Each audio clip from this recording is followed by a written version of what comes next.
माँ जी, अब मशीन से उठकर खाना खाने आ जाओ। हाँ बहू, बस ये तुरपाई खत्म करके आ रही हूँ। वैसे भी अब मेरे पास ज्यादा काम नहीं आता। कुछ दिनों बाद नवरात्रि शुरू हो जाएंगे और मेरे पास सिलाई का कोई काम नहीं है। समझ नहीं आ रहा इस बार कन्या पूजन कैसे करूँ।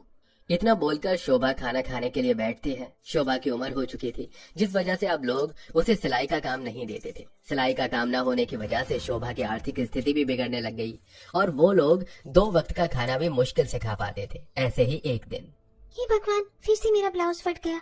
लगता है अब यहाँ पर कोई दूसरा कपड़ा लगाकर सिलना ही पड़ेगा। दीदी, मेरी साड़ी का भी कुछ ऐसा ही हाल है। एक साड़ी घर में रखी है, मैं उसी में से साड़ी का एक टुकड़ा फाड़ कर मैंने अपनी साड़ी सिल ली थी। आप भी इसी साड़ी में से एक टुकड़ा ले लो अपने ब्लाउज के लिए।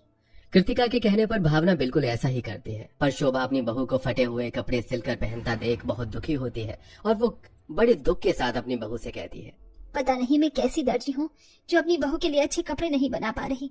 लानत है मुझे खुद पर। माँ जी प्लीज, आप अपने लिए इतने बुरे शब्द का प्रयोग मत करो। आप दुनिया की बेस्ट सास हो।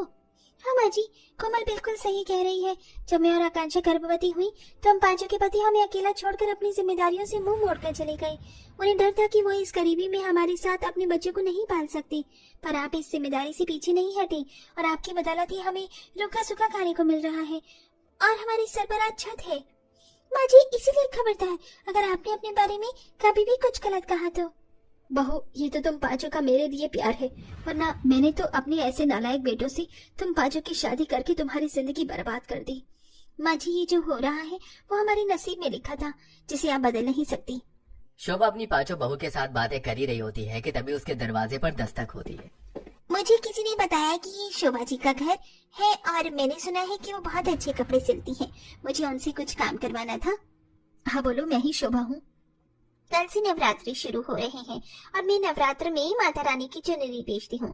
पर मैं जहाँ पर चुनरी बनवाती हूँ वो लोग इस बार पैसे ज्यादा मांग रहे हैं। इसलिए मैंने सोचा कि क्यों ना मैं तुमसे माता रानी की चुनरी बनवा लूँ। हाँ हाँ, क्यों नहीं, बोलो कितनी चुनरी बनवानी है। पर हाँ, एक बात पहले बता दूं, सामान तुम्हें खुद लाकर देना पड़ेगा। अरे माता जी, आप फिक्र क्यों करती हैं? मैं अपने साथ सारा सामान लेकर आई हूँ, पर मुझे रोज 12 चुन्नी तैयार चाहिए। क्या एक दिन में 12 चुन्नी? हाँ हाँ, आपको मिल जाएगी। आप बस रेट बताओ। हर चुन्नी का रेट अलग होगा और मुझे हर तरह की माता रानी की चुनरी चाहिए, बड़ी से लेकर छोटी तक। छोटी चुन्नी का रेट मैं आपको 5 रुपए दूंगी और जो सबसे बड़ी चुन्नी होगी उसके 50 रुपए। ठीक है, आपकी चुन्नी तैयार हो जाएगी। तो फिर ठीक है, मैं आपके यहाँ चुन्नी बनवाने का सामान रखवा देती हूँ और सुबह 11 बजे आकर अपनी सारी माता रानी की चुन्नी ले जाऊंगी। इतना बोलकर वो औरत वहाँ से चली जाती है, जिसके बाद शोभा के चेहरे पर थोड़ी मुस्कान आती है। हे भगवान, तेरा लाख लाख शुक्र है कि नवरात्रि शुरू होने से पहले तूने मुझे काम दे दिया। अब लगता है कि मैं अपनी पांचों बहू के साथ इस नवरात्र में आपके 9 रूप की पूजा कर पाऊंगी। हाँ माँ जी, और इस बार भी हम हर बार की तरह कंचिका खिला पाएंगे। काम आने की वजह से शोभा और उसकी पांचों बहू बहुत खुश थीं। अब शोभा दिन रात बैठकर माता रानी की चुनरी बनाती और उसकी 5 बहुएं इस काम में उसकी मदद करती। बहू, हमने एक दिन में 12 चुनरी तैयार करने का ऑर्डर तो ले लिया है, पर हम करेंगे कैसे? कुछ ही घंटों में सुबह हो जाएगी और अब तक हमारी सिर्फ 9 ही चुनरी तैयार हुई है। माँ जी, आप चिंता क्यों करती हैं? अब सिर्फ 3 ही चुनरी रही है तैयार करने के लिए। आप मशीन पर बैठकर जल्दी से चुनरी की सिलाई कीजिए, हम पांचों बहू मिलकर उनका बॉर्डर तैयार कर देते हैं। बहू, तुझे कुछ करने की जरूरत नहीं है। रात के 3 बज रहे हैं और तू अब तक सोई नहीं है। वैसे भी तू गर्भवती है, मैं कोई रिस्क नहीं लेना चाहती, इसलिए तू और आकांक्षा सो जा। कोमल, भावना, कृतिका है मेरी मदद के लिए। शोभा के कहने पर सिया और आकांक्षा कुछ देर आराम कर लेती हैं और शोभा अपनी 3 बहू के साथ मिलकर अपना ऑर्डर पूरा करती है। अगली सुबह औरत आकर अपना ऑर्डर ले जाती है। इसके बाद आकांक्षा और सिया मार्केट से पूजा करने का सामान और प्रसाद लेकर आते हैं। माँ जी, अब मुझे और आकांक्षा को बता दो कितने मीटर की चुनरी काट के रखनी है। बहू, आज नवरात्र का पहला दिन है, तुम दोनों पूजा का सामान लेकर आई हो, इसलिए पहले कलश की स्थापना करो और माता रानी को प्रसाद चढ़ा दो। चुनरी का काम मैं कर लूंगी। माँ जी, मैं और आकांक्षा घर का काम कर लेंगे और पूजा भी कर लेंगे। अब आप थोड़ा आराम कर लो, चुनरी काटने में ज्यादा समय नहीं लगेगा, हम दोनों चुनरी की कटिंग कर लेंगे। प्लीज माँ जी, बात हमारी मान लो ना, वरना आपकी तबीयत खराब हो जाएगी। माँ जी, दीदी बिल्कुल सही कह रही है, चलिए अब आप आराम कर लीजिए।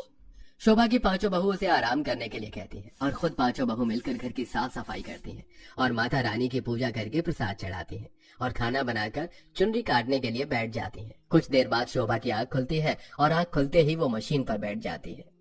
अरे वाह, तुम पांचों ने तो बड़ी जल्दी माता रानी की चुनरी काट कर तैयार कर दी। अब बस मशीन पर बैठकर चुनरी सिलना रहता है। माँ जी, लेस लगाना अब भी रहता है और अभी बहुत काम है। कुछ काम नहीं है बहू, ये काम मैं कर लूंगी। आज से तुम पांचों का 9 दिन का उपवास है, इसलिए तुम पांचों बस आराम करो। माँ जी, खाली बैठे रहने से हमारी भूख बढ़ेगी, इसलिए हमें थोड़ा काम करने दो ताकि हमारा ध्यान बढ़ सके। शोभा के लाख मना करने पर भी उसकी पांचों बहू नहीं मानती और अपनी सास के साथ बैठकर माता रानी की चुनरी का ऑर्डर पूरा करवाने में मदद करवाती है। इसी तरह नवरात्रि के 4 दिन बीत जाते हैं और एक दिन घर में 10 रुपए नहीं है जो माता रानी के लिए प्रसाद ला सके। दीदी, आज आप चीनी का ही भोग लगा दो माता रानी को। दीदी, आज नवरात्रि का 4था दिन है, 5 दिन बाद नवरात्रि खत्म हो जाएंगे और माता रानी की चुनरी का ऑर्डर भी खत्म हो जाएगा। इतना बोलकर कोमल जैसे ही सब्जी काटने के लिए बैठती है, उसकी साड़ी फट जाती है और जल्दी से कोमल सुई धागा लेकर अपनी साड़ी से लड़ने लगती है। ये देख शोभा को बहुत बुरा लगता है और तभी शोभा की नजर माता रानी की चुनरी पर पड़ती है और वो अपनी पांचों बहू से कहती है, बहू, आज का ऑर्डर मैंने तैयार कर दिया है और मेरे पास अभी इतनी सारी माता रानी की चुनरी का कपड़ा बचा हुआ है। मैं सोच रही हूँ कि क्यों न मैं माता रानी की चुनरी से तुम्हारे लिए कोई ड्रेस बना दूं। पर माँ जी, अगर माता रानी की चुनरी का कपड़ा और सामान कम पड़ गया तो?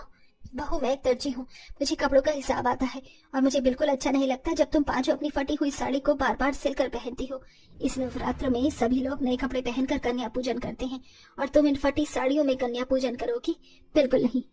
इतना बोलकर शोभा माता रानी की चुनरी लेती है और उस पर लेस से डिजाइन बनाती है और छोटे छोटे कपड़ों को जोड़कर साड़ी के बॉर्डर पर लगाती है और माता रानी की चुनरी से साड़ी तैयार करती है और उन्हीं कपड़ों से ब्लाउज भी तैयार करती है। और माता रानी की चुन्नी में लग रही लेसेस का इस्तेमाल वो ब्लाउज के बाजू और बॉर्डर पर करती है और इस तरह शोभा को माता रानी की चुन्नी का ऑर्डर और अपनी पांचों बहू के लिए साड़ी तैयार करने में 5 दिन लग जाते हैं। बहू, आज नवमी है और मैंने तुम पांचों के लिए माता रानी की चुनरी से ड्रेस बनाई है। आज तुम कन्या पूजन करते टाइम यही कपड़े पहनना। अब बस जल्दी से वो औरत आकर अपना ऑर्डर ले जाए, क्योंकि मैंने आज उसका ऑर्डर पूरा कर दिया। हाँ माँ जी, आज वो दिन आ गया जब वो आपकी मेहनत के पैसे मिलेंगे और हम कन्या पूजन का सामान लाकर कन्या पूजन करेंगे। अरे वो सब तो ठीक है, पर तुम पांचों जाकर तैयार हो जाओ, कन्या पूजन का समय हो रहा है। अब शोभा की पांचों बहुएं शोभा की बनाई माता रानी की चुनरी की ड्रेस पहन कर आती हैं, जिसमें उसकी पांचों बहू बेहद सुंदर लग रही होती हैं। कुछ देर बाद आकर वो औरत भी अपना ऑर्डर लेकर चली जाती है और शोभा को उसके पैसे देकर देती है। इसके बाद शोभा मार्केट से कन्या पूजन के लिए सामान लाती है और शोभा की पांचों बहू मिलकर खाना बनाकर उसी साड़ी में कन्या पूजन करती हैं। घर आई सारी कन्या और कुछ पड़ोसन जो शोभा के दरवाजे पर खड़ी होती हैं, वो सभी शोभा की बहू के कपड़े देखकर उनकी खूब तारीफें करती हैं। आंटी, आपकी साड़ी तो बहुत अच्छी लग रही है। अच्छी तो लगेगी, हमारी सास ने हमारे लिए बनाई है। मानना पड़ेगा शोभा बहन, इस उम्र में भी तुमने इतनी अच्छी ड्रेस बना पाई हो। वैसे तुमने ये साड़ी ब्लाउज बनाया कैसे?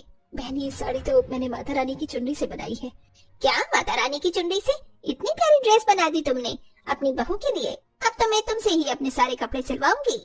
इस तरह आसपास के सभी पड़ोसी शोभा की बनी ड्रेस की खूब तारीफ करते हैं और नवरात्र के 9वें दिन शोभा बड़ी ही हंसी खुशी के साथ अपनी पांचों बहू के साथ मिलकर कन्या पूजन करती है और शोभा घर आई कन्या को भी माता रानी की चुनरी चढ़ाती है।